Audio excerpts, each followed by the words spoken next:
भारत के कुछ हिस्सों और दुनिया के कई देशों में कोरोना के मामले फिर से बढ़ रहे हैं। हालांकि डेथ रेट काफी हद तक नियंत्रण में है।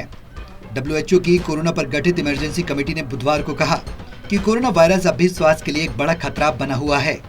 कमेटी ने कहा कि देशों को इसके खिलाफ अपनी लड़ाई कमजोर नहीं पड़ने देनी है। कई देशों ने सार्वजनिक स्वास्थ्य और सामाजिक उपायों में ढील दी है और कोविड-19 सैंपल टेस्टिंग में भारी कमी की है। WHO के विशेषज्ञों के समूह ने कहा कि ये वायरस अभी खत्म होने वाला नहीं है। राजधानी दिल्ली में बुधवार को पिछले दिन की तुलना में दैनिक कोविड मामलों में लगभग 50% की भारी वृद्धि दर्ज की गई, जबकि कोई नई मौत नहीं हुई है। दिल्ली में मंगलवार के 202 मामलों के मुकाबले पिछले 24 घंटों के दौरान 299 मामले दर्ज किए गए। वहीं 12,022 सैंपल की टेस्टिंग हुई, जिनमें से 2.49% सैंपल कोविड पॉजिटिव पाए गए। मौजूदा समय में दिल्ली में 504 कोविड मरीज होम आइसोलेशन में हैं, जबकि 11 अस्पतालों में भर्ती हैं। दिल्ली में कोविड पॉजिटिविटी रेट एक सप्ताह में 0.5% बढ़कर 2.70% हो गया है। उधर मुंबई में भी बुधवार को कोरोना की मामले 73 नए दर्ज किए गए, जो इस साल 17 मार्च के बाद एक दिन में सबसे अधिक हैं। कोरोना की वजह से कोई ताजा मौत के मामले सामने नहीं आए। जो नए 73 मरीज सामने आए हैं, उनमें 68 बिना लक्षण के और 5 अन्य अस्पतालों में भर्ती हैं। इस हफ्ते की शुरुआत से कोविड-19 के मामले लगातार बढ़ रहे हैं। सोमवार को मुंबई में 23 मामले दर्ज किए गए थे। दैनिक मामलों में वृद्धि के साथ मुंबई की कोविड पॉजिटिविटी रेट 0.005% से बढ़कर 0.007 हो गई है। उधर नोएडा के स्वास्थ्य विभाग ने सोमवार को स्कूलों को एक सलाह जारी की, क्योंकि 10 और बच्चे कोविड-19 टेस्टिंग में पॉजिटिव पाए गए।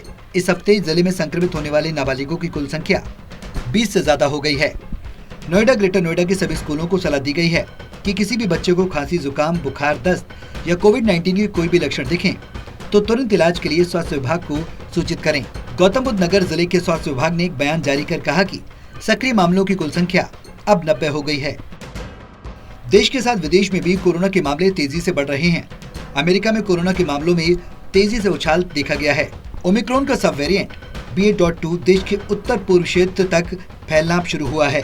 द वाशिंगटन पोस्ट की एक रिपोर्ट के मुताबिक पूर्वोत्तर में पिछले हफ्ते प्रति 1 लाख लोगों पर कम से कम 126 नए संक्रमण केस दर्ज किए गए, जो एक महीने पहले की दर से दोगुना है।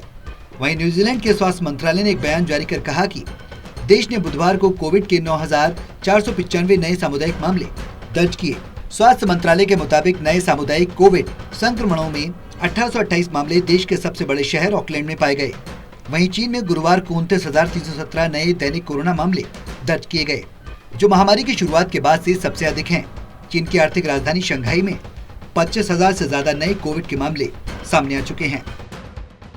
कुल मिलाकर ये कहना गलत नहीं होगा कि कोरोना वायरस अभी गया नहीं है और खतरा टला नहीं है। ऐसे में हमें और ज्यादा सतर्क रहने की जरूरत है।